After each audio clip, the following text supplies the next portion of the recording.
और रूस में ड्रोन अटैक की दहशत है। आपको बता दें, शेरमेतयोव हवाई अड्डा फिर बंद कर दिया गया। जेलेनोग्राद इस्त्रा में धमाके सुने गए।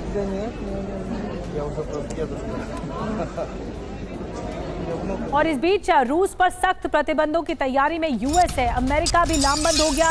अमेरिका सक्रिय है। अमेरिकी सेनेटर लिंडसे ग्राहम ने कहा है कि पुतिन को करारा जवाब देने वाले हैं ट्रंप। रूसी तेल खरीदने वाले भी नपेंगे। और रूस के रोस्तोव में अफरा तफरी का आलम है। रेलवे स्टेशन पर गिरा है ड्रोन का मलबा। रोस्तोव में यात्री सेवाएं प्रभावित हुई हैं। 26 यात्री ट्रेनें देरी से चल रही हैं। रूसी रेलवे ने भी इसकी जानकारी दी है। और आप देख पा रहे हैं, हम आपको तस्वीरें दिखा रहे हैं कैसे रूस में दहशत फैली हुई है। यूक्रेन की तरफ से ड्रोन के जरिए बारूदी बारिश हो रही है, जिसकी वजह से एयरपोर्ट से लेकर ट्रेन सेवा तक रूस में सब कुछ प्रभावित हो गया है।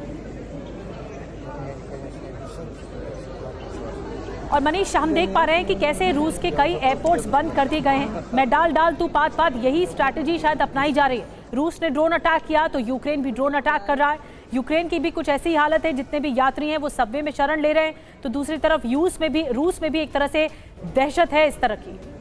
देखिए, यूक्रेन की तरफ से भी हमले किए जा रहे हैं और रूस के रक्षा मंत्रालय ने बताया कि 47 ड्रोन जो यूक्रेन की तरफ से रूस को टारगेट करते हुए भेजे गए थे, उनको मार गिराया गया, जिसमें से 5 ड्रोन तो मॉस्को को टारगेट करते हुए भेजा गया था।